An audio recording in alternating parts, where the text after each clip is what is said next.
अच्छा, कई बार हम कहते हैं, एक क्षण के लिए सोच कर देखो, कहते हैं ना सुबह सुबह अच्छा दर्शन होना चाहिए, भगवान का नाम लेकर उठो, गुरुदेव का दर्शन करो, अपने संतों का शास्त्रों का दर्शन करो तो दिन अच्छा जाता है ना। लेकिन जिसके दरवाजे सुबह सुबह रावण आ जाए और रावण का जैसे दर्शन हो जाए, उसका दिन कैसा जाएगा। आज मारीच के घर के दरवाजे रावण, जैसे ही दरवाजा खोला सो रावण सुबह सुबह सामने दिखा। मारीच ने तो सोच लिया कि आज का दिन तो मतलब मैं कह नहीं सकता कैसा बीतेगा। रावण को बुलाया। अब सोचो, जो रावण वेद पढ़हि विधि शंभु पुजावन, रावण सुनिता में। रावण कोई साधारण नहीं है, इसका वैभव इतना है, इसका भय इतना है। जब वेद पढ़ना होता है तो एक आवाज लगाता है, स्वयं वेद पिता ब्रह्मा जी को, महाराज आइए हमें वेद पढ़ाइए। सो ब्रह्मा जी दौड़ कर आते हैं, घर में ही वेद पढ़ा जाते हैं।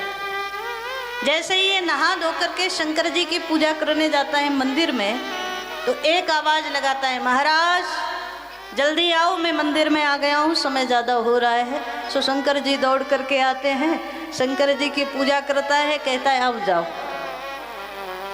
वेद पढ़हि विधि शंभु पुजावन, रावण सोनिता। शंकर जी पूजा कराने आते हैं। आप सोच कर देखो कितना भय रहा होगा रावण का। किसी ने तो शंकर जी से, ब्रह्मा जी से पूछ लिया, महाराज ये तो ठीक नहीं है। एक संत तो एक बार कह रहे थे कि जैसे ब्रह्मा जी आकर के वेद पढ़ा करके जाते थे इसको घर में, तो मानो ये ट्यूशन की जो परंपरा है ना, ये लगता है रावण से ही शुरू हुई है। जैसे आजकल आप भी चाहते हो ना कि शिक्षक घर ही आए, बच्चों को पढ़ा करके जाए, जो ट्यूशन वाली परंपरा है ये रावण ने ही शुरू की थी। इसको वेद पढ़ना होता था तो ब्रह्मा जी को घर बुलाता था। तो किसी ने ब्रह्मा जी से, शंकर जी से पूछ लिया, महाराज ये तो ठीक नहीं, वो एक आवाज लगाता है और आप कैलाश से, ब्रह्मलोक से भागे चले जाते हो रावण के घर। शंकर जी बोले, बात ऐसी है, वो एक आवाज लगाए और हम तुरंत पहुंच जाए, यही ठीक है। पूछा क्यों? बोले अगर वो दूसरी लगाएगा और हम नहीं पहुंचे तो पता चलेगा वो हमारे घर आ गया, तो इसलिए ऐसा व्यक्ति घर ना आए वो ज़्यादा ठीक है, इसलिए हम ही पहुंच जाते हैं पूजन कराने के लिए। मारीच ने दरवाजा खोला तो सुबह सुबह रावण दरवाजे पर। मारीच समझ गया कि आज हमारे जीवन का आखिरी दिन है। रावण से पूछा, महाराज मुझे बुला लिया होता, आपने क्यों कष्ट किया? रावण बोला, नहीं कुछ बात ऐसी थी कि मुझे आना पड़ा। मारीच बोला, क्या? रावण ने कहा, सारी घटना बताई शूर्पणखा की और कहा तू हिरण बन करके चला जा। कहाँ जाना है? सारी घटना बता दी। राम जी के आश्रम के कुटिया के बाहर स्वर्ण मृग बन करके श्री जानकी को लुभाना, बाद में दूर तक ले जाना, मैं जानकी का हरण करके ले आऊँगा। एक बार तो मारीच ने समझाया।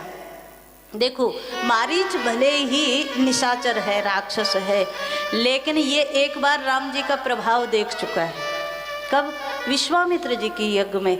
जिस समय भगवान ने बिना फर का बाण मारा था तो ये सीधा उस बाण को लगते ही ये 100 योजन दूर जाकर के लंका की भूमि में गिरा। इसने उस समय देख लिया भगवान का प्रभाव, तो इसने रावण को बड़ा समझाया, निर्वाणदायक क्रोध जाकर, जिसका क्रोध भी मोक्ष देने वाला है उसकी भक्ति करो, ज़्यादा अच्छा है, उससे बैर मत करो। मारीच ने समझाया रावण को। रावण ने तलवार निकाली और सीधा इसकी गर्दन पर रखी और बोला, ये बता मेरे हाथ से मरेगा कि राम के हाथ से मरेगा?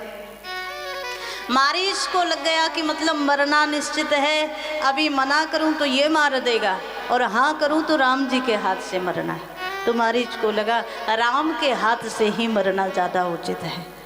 और हमने जैसा कहा ना, सुबह सुबह रावण का जिसे दर्शन हो जाए उसका तो आखिरी होना ही होना है। आज मारीच को लेकर के आया है, स्वर्ण मृग बना करके लाया, मानस में दर्शन आया। यहाँ भगवती जानकी को भगवान ने अग्नि में निवास करा दिया और जानकी जी का प्रतिबिंब जो है वो भगवान के समीप शोभायमान है। यहाँ जैसे ही स्वर्ण मृग को देखा जानकी मैया ने हट कर दिया, मुझे यही मृग चाहिए, आप लेकर के आए हैं। सुनहु देव रघुबीर कृपाला, सुनहु देव रघुबीर कृपाला, यही मृग कर अति सुंदर छाला, यही मृग कर अति सुंदर छाला, सत्य संध प्रभु बध कर एहि, आनहु चरण कहत बैदेहि। श्री भगवती किशोरी जानकी जी ने आदेश दे दिया, ये जो चौपाई है ना, ये प्रार्थना की नहीं है, सत्य संध प्रभु वध कर एहि, ये आदेशात्मक है। महाराज जाइए इस हिरण के पीछे इसका वध करके इसका मृग चर्म ले आइए, मुझे बड़ा सुंदर लग रहा है।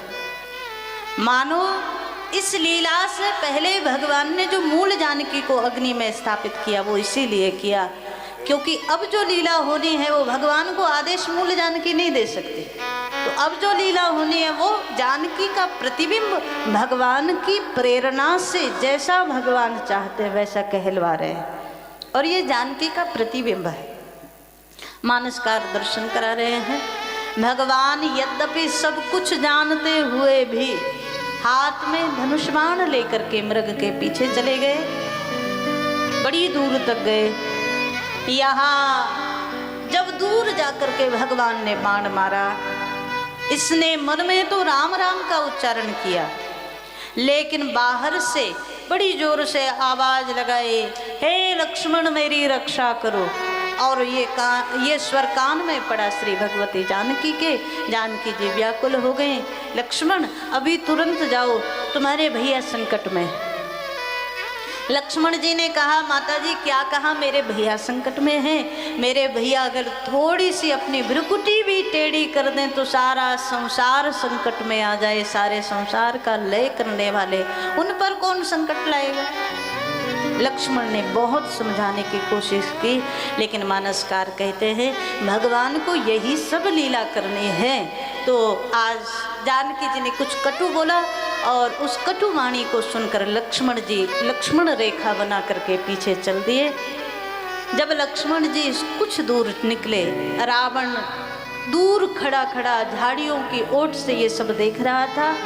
रावण ने साधु का वेश बनाया और साधु का वेश बना करके रावण जानकी जी के आश्रम में आया। लेकिन एक क्षण के लिए सोच कर देखो, रावण इतना तपस्वी है, शंकर जी से अनेक अनेक वरदान इसने पाए, ब्रह्मा जी से अनेक अनेक वरदान पाए, तो भी जिस समय कुटिया में जानकी जी थी और रावण कुटिया में प्रवेश करने लगा तो लक्ष्मण जी के द्वारा जो बाण की नोक से लक्ष्मण रेखा बनाई गई थी उसको भी पार नहीं कर पाए। हम अक्सर कहते हैं तामसिक जो शक्ति है, राजसिक जो शक्ति है, वो कोई भी शक्ति सात्विक शक्ति को पार नहीं कर सकती। सात्विक शक्ति का जो महत्व है वो अद्भुत है।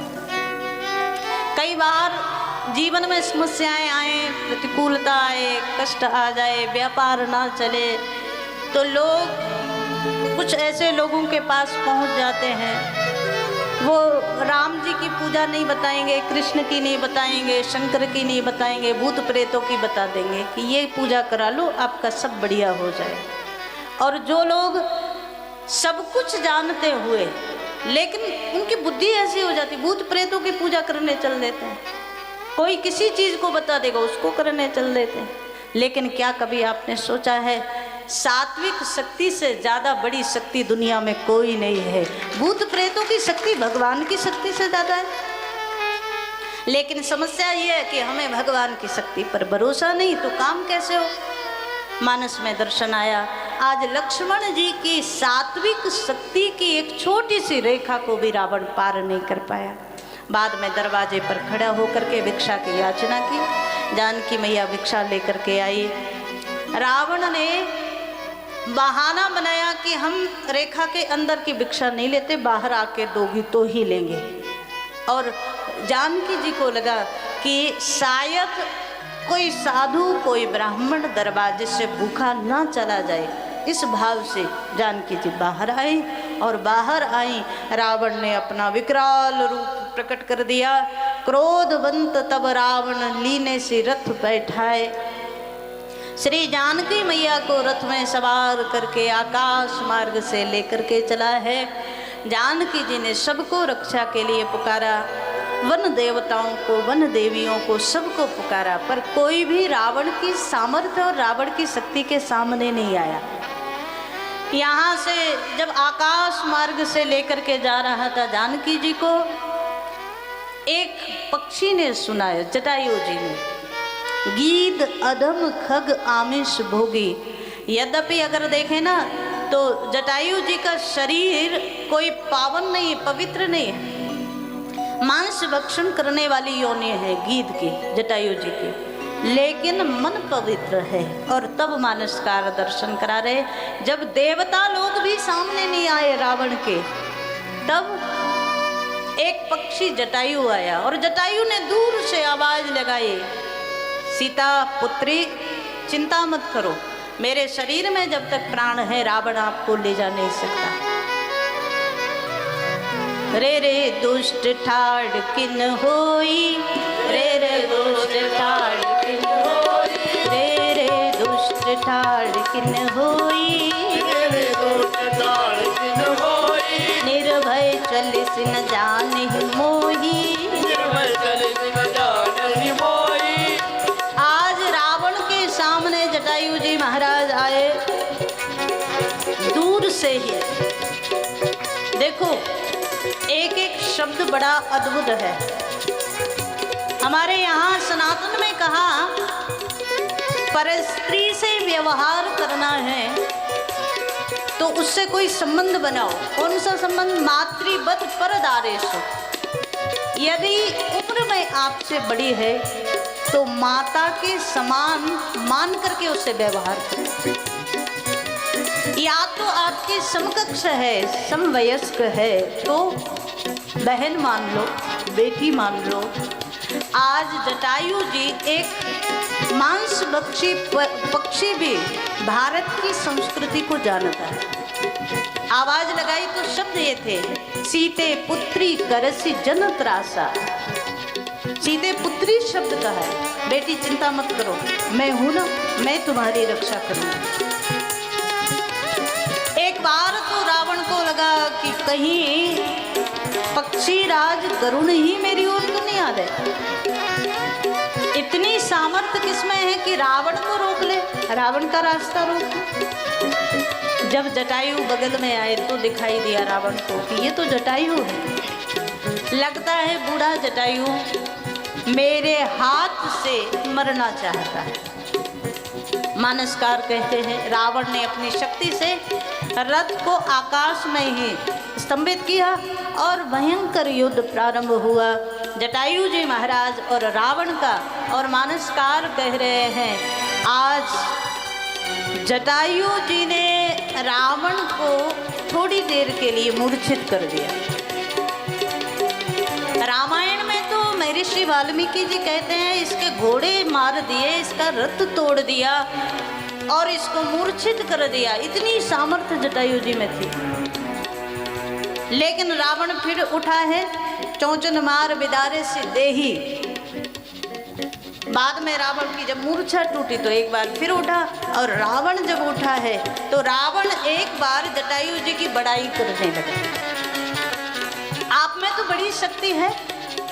जटायु जी ने कहा, अरे रावण तू शायद नहीं जानता, मैं तो पक्षी हूँ, मेरी सारी ताकत तो मेरे पंखों में ही है। और जब कहा मेरे पंखों में ताकत है, रावण सावधान हो गया। इसने भगवान शिव ने जो कृपाण दी थी वो ली और भरपूर शक्ति से जटायु जी के पंखों पर ही प्रहार कर दिया। जब पंखों पर प्रहार कर दिया और पूरी शक्ति, क्योंकि आकाश में उड़ने की ताकत ही पंख है, तो जब दोनों पंख काट दिए जटायु जी आकाश से धरती पर गिरे हैं। रावण आज श्री जानकी जी को यहाँ से ले गया। और यद्यपि जटायु जी बड़े छटपटाते रहे, व्याकुल होते रहे, लेकिन अब कुछ कर नहीं सकते थे। निर्बल होकर के गिर पड़े पृथ्वी पर।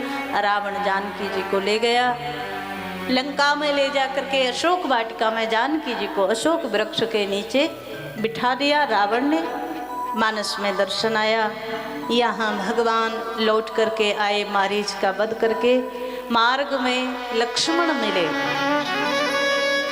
श्री भगवान ने कह दिया लक्ष्मण तुम यहाँ कैसे? लक्ष्मण जी ने सारी घटना सुना दी।